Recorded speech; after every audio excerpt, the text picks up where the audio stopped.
അപ്പോൾ ഇന്ന് ഞങ്ങൾ പോകുന്നത് ദുബായിലുള്ള പാം ജുമേറയിലേക്കാണ്. അപ്പോൾ അബുദാബിയിൽ നിന്ന് ഏകദേശം ഒരു ഉച്ചയ്ക്ക് ഞങ്ങൾ തിരിച്ചു. അങ്ങനെ പാം ജുമേറയിലേക്ക് പോയിക്കൊണ്ടിരിക്കുകയാണ്. ഇപ്പോൾ നെക്കിയിൽ മാളിനോട് ചേർന്നിട്ടാണ് the view at the palm ഉള്ളത്. ഈ വ്യൂ അറ്റ് ദി പാമിലാണ് നമ്മൾ പാം ജുമേറൻ്റെ വ്യൂ പോയിൻറ്റ്. ഞങ്ങൾ ടിക്കറ്റ്സ് എല്ലാം പ്രീ ബുക്ക് ചെയ്ത് വെച്ചിട്ടുണ്ടായിരുന്നു. ഞങ്ങൾ ഓൺലൈനിലാണ് പർച്ചേസ് ചെയ്തത്. ഓൺ ദി കൗണ്ടർ ടിക്കറ്റ്സും അവൈലബിൾ ആണ്. ടിക്കറ്റ് പ്രൈസ് വരുന്നത് 100 dirhams പെർ ഹെഡാണ്. ടിക്കറ്റ് എല്ലാം സ്കാൻ ചെയ്ത് എൻട്രൻസിലൂടെ കടന്നു പോയിക്കൊണ്ടിരിക്കുകയാണ് അപ്പോൾ എൻട്രൻസിൻ്റെ അവിടെ തന്നെ നമ്മുടെ ഒരു ഫോട്ടോ അവരെടുക്കും. അപ്പോൾ ഫോട്ടോ ലാസ്റ്റ് സൊവനിയർ ആയിട്ട് നമുക്ക് തരും. എൻട്രൻസ് കഴിഞ്ഞ് വ്യൂ പോയിൻറ്റിലേക്ക് പോകുന്ന വഴിയിൽ ഇതുപോലെ ഒരു ഇൻറ്ററാക്റ്റീവ് ടണലുണ്ട്. ഒരു ഡിജിറ്റൽ ഡിസ്പ്ലേ ഉള്ള അക്വേറിയാണത്.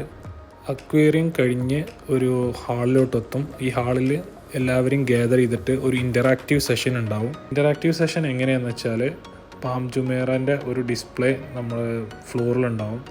അപ്പോൾ ഓരോ സ്റ്റെപ്പ് അങ്ങനെ കയറി നിൽക്കുമ്പോൾ പാം ജുമേറൻ്റെ കൺസ്ട്രക്ഷൻ കംപ്ലീറ്റ് ചെയ്യുന്ന പ്രോഗ്രസ് നമുക്ക് കാണാൻ പറ്റും.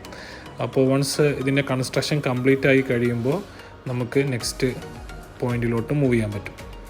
അങ്ങനെ നെക്സ്റ്റ് പോയിൻറ്റിൽ ഒരു തിയേറ്ററാണുള്ളത്. അപ്പോൾ തിയേറ്ററിൽ പാം ജുമേറൻ്റെ കൺസ്ട്രക്ഷനെക്കുറിച്ച് അതിൻ്റെ ബാക്കിൽ വർക്ക് ചെയ്ത ആൾക്കാരെക്കുറിച്ചുള്ളൊരു ബ്രീഫ് ഇൻട്രൊഡക്ഷൻ മാത്രമാണ് ഉള്ളത്. ഇത് കഴിഞ്ഞാലാണ് നമ്മൾ നെക്സ്റ്റ് പോയിൻറ്റിലോട്ട് മൂവ് ചെയ്യുക. വീഡിയോ സെഷൻ കഴിഞ്ഞാൽ നെക്സ്റ്റ് പോയിൻ്റ് എന്ന് പറയുന്നത് ഒരു മ്യൂസിയമാണ്. അപ്പോൾ ഈ മ്യൂസിയത്തിൽ പാം ജുമേറൻ്റെ കൺസ്ട്രക്ഷൻ്റെ പ്രോഗ്രസ്സും അതിൽ യൂസ് ചെയ്ത മെറ്റീരിയൽസും അതുപോലെ അവിടെയുള്ള കോറൽ റീഫിലുള്ള ബയോഡൈവേഴ്സിറ്റിയും അങ്ങനെ കുറേ കാര്യങ്ങൾ ഇവിടെ പ്രദർശിപ്പിച്ചിട്ടുണ്ട്. അപ്പോൾ ഇവിടെ ഈ മറൈൻ എക്കോസിസ്റ്റത്തിലെ ഒരു അക്വേറിയാണിത്. ഇതിൽ ഏതെല്ലാം ഫിഷിനെ ടച്ച് ചെയ്താൽ അതിനെക്കുറിച്ചുള്ള ഡീറ്റെയിൽസ് ഇതുപോലെ ഡിസ്പ്ലേ ചെയ്ത് കാണിക്കും. വ്യൂ പോയിൻ്റ് ഉള്ളത് ലെവൽ 52-ലാണ്.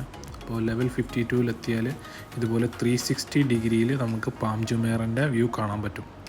ഈ വ്യൂ പോയിൻറ്റിൽ ഫോട്ടോസ് എടുക്കാൻ വേണ്ടിയിട്ട് പ്രത്യേകം ഓരോ പോയിൻറ്റ്സ് സജ്ജീകരിച്ചിട്ടുണ്ട്. അതുപോലെ തന്നെ ബൈനോക്കുലേഴ്സ്, കഫേസ്, റെസ്റ്റോറൻറ്റ്സ് അങ്ങനെ എല്ലാ ഫെസിലിറ്റീസും ഈ വ്യൂ പോയിൻ്റ് തന്നെ കൊടുത്തിട്ടുണ്ട്. ഏതായാലും നല്ല കിടിലൻ വ്യൂ ആയിരുന്നു. അങ്ങനെ ടിക്കറ്റ് പ്രൈസ് എല്ലാം വെർത്താണ്. അപ്പോൾ ദുബായിലുള്ളവർ ഒരു പ്രാവശ്യമെങ്കിലും ഇതിവിടെ വന്ന് കാണേണ്ടതാണ്.